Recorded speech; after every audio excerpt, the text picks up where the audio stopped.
Once upon a time in the small town of Appleton, Wisconsin, there lived a man named Brian. Brian was an ordinary individual, leading a simple life with his wife and 2 children. However, little did he know that a nightmarish fate awaited him. One cold autumn evening, Brian returned home from work to find an old, weathered book on his doorstep.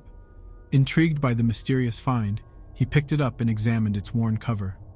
The title was barely legible, but it read The Haunting Tales of Appleton's Past. Brian's curiosity got the better of him, and he decided to delve into the eerie stories within. As he flipped through the pages, he discovered horrifying accounts of supernatural occurrences that had plagued the town over the years. The tales spoke of restless spirits, vengeful apparitions, and a malevolent force that lurked in the shadows of Appleton. Despite feeling uneasy, Brian couldn't tear himself away from the book's chilling narratives. Over time, as Brian immersed himself deeper into the stories, he noticed peculiar things happening around him.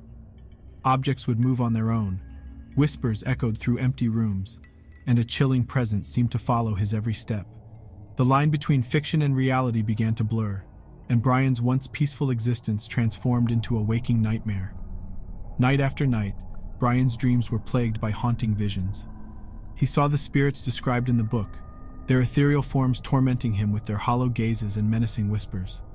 Sleep-deprived and tormented, Brian's sanity started to crumble. Desperate for answers, Brian sought the help of a local historian who had extensive knowledge of Appleton's dark history. The historian revealed that the book Brian had found was rumored to be cursed, a conduit for the very spirits it described. He warned Brian that the more he delved into its pages, the stronger the malevolent force within would become.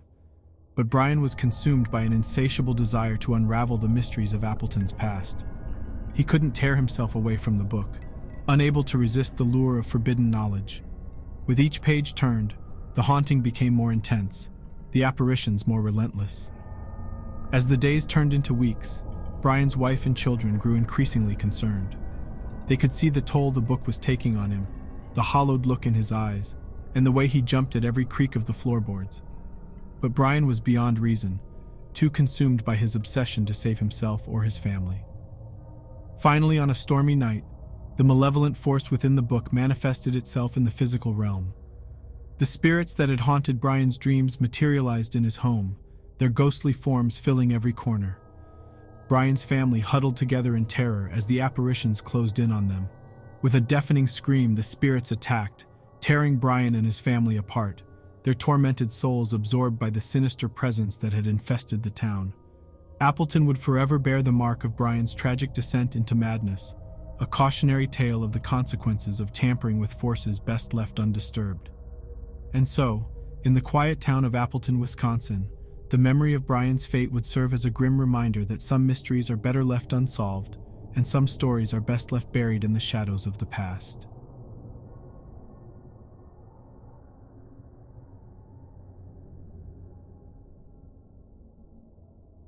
In the bustling city of Ankara, Turkey, there lived a young woman named Elif. She was known for her captivating beauty and a mysterious aura that seemed to surround her. Elif had always been drawn to the occult and the supernatural, with a fascination for the forbidden and the unknown. Little did she know that her curiosity would lead her down a path from which there would be no return.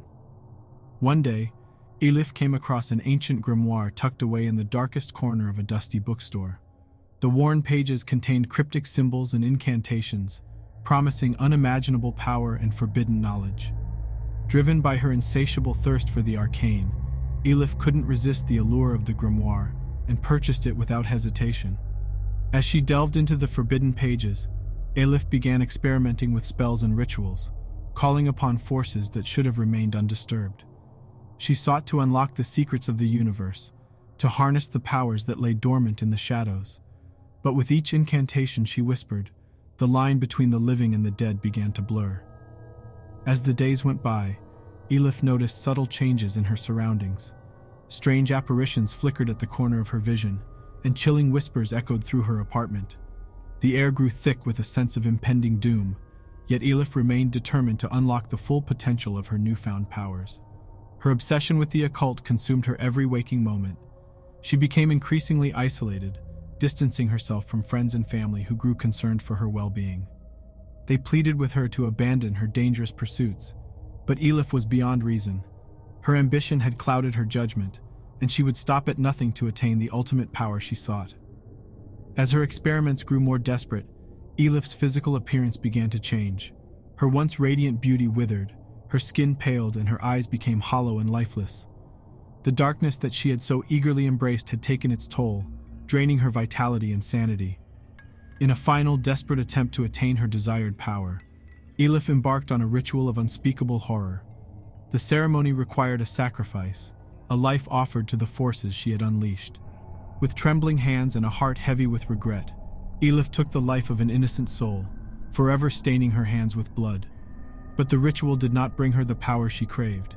Instead, it unleashed an unstoppable force of darkness upon Ankara. Shadows engulfed the city, consuming everything in their wake. Panic and chaos reigned as the inhabitants succumbed to the malevolent presence that Elif had unwittingly unleashed. In the midst of the chaos, Elif found herself trapped in a nightmarish realm, tormented by the very forces she had sought to control. She became a prisoner of her own desires, forever haunted by the consequences of her actions. Ankara, once a thriving city, now lay in ruins, its streets deserted and its buildings shrouded in eternal darkness. Elif's tale serves as a cautionary reminder, a grim testament to the dangers of tampering with forces beyond our comprehension. And as for Elif, she remains trapped in her self-inflicted purgatory, forever cursed to endure the horrors she had unleashed upon the world.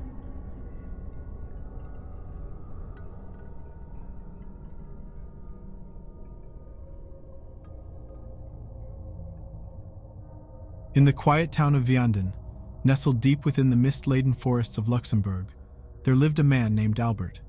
He was a recluse, shrouded in an air of mystery that both intrigued and unsettled the townsfolk. Albert's dilapidated house stood on the outskirts of the town, a foreboding presence that elicited whispers of a dark past. Rumors swirled through Vianden, tales of Albert's descent into madness and his obsession with the occult. It was said that he possessed an ancient grimoire, filled with forbidden knowledge and malevolent rituals. The townspeople, fearful of his strange practices, kept their distance, treating him as an outcast. One fateful night, a thunderstorm raged through Vianden, lightning illuminating the night sky in blinding flashes. In the midst of the tempest, a bolt of lightning struck Albert's house, setting it ablaze with an otherworldly glow. The townspeople watched in horror as the flames danced, reflecting their fears and the secrets hidden within. Unbeknownst to the villagers, Albert had become consumed by the darkness he sought to control. His obsession with the occult had driven him to delve deeper into forbidden rituals, summoning dark forces from the abyss. The burning house was a testament to the calamity that awaited those who tampered with forces beyond their comprehension. As the inferno raged, an ominous presence emerged from the smoldering remains of Albert's home. It was a creature of unimaginable horror, born from the depths of Albert's madness and the energies he had unwittingly unleashed. The creature, a grotesque amalgamation of flesh and shadow, hungered for souls to satiate its insatiable thirst. The townspeople, paralyzed with fear, watched in terror as the creature began its merciless rampage through Vianden. It devoured the souls of the innocent, leaving behind only echoes of their torment. Panic gripped the town, and despair settled like a thick fog over the once tranquil streets. In a desperate attempt to save themselves, the townspeople rallied together, armed with whatever meager weapons they could find. But their efforts were in vain. The creature proved impervious to mortal weapons, its hunger growing with every soul it claimed. In the end, Vianden succumbed to the darkness that had been unleashed by Albert's reckless pursuits. The town lay in ruins, its streets stained with the blood of the fallen. The creature, sated but still restless, disappeared into the night, leaving behind a desolate and haunted land. Albert's legacy became etched in the nightmares of those who survived, a chilling reminder of the consequences of meddling with forbidden powers. His tale serves as a grim warning, a cautionary reminder of the depths to which humanity can descend when consumed by madness and the pursuit of ultimate power. Vianden, once a haven of tranquility, was forever scarred by Albert's actions. Its people lived in constant fear, haunted by the lingering presence of the creature that had been unleashed upon them.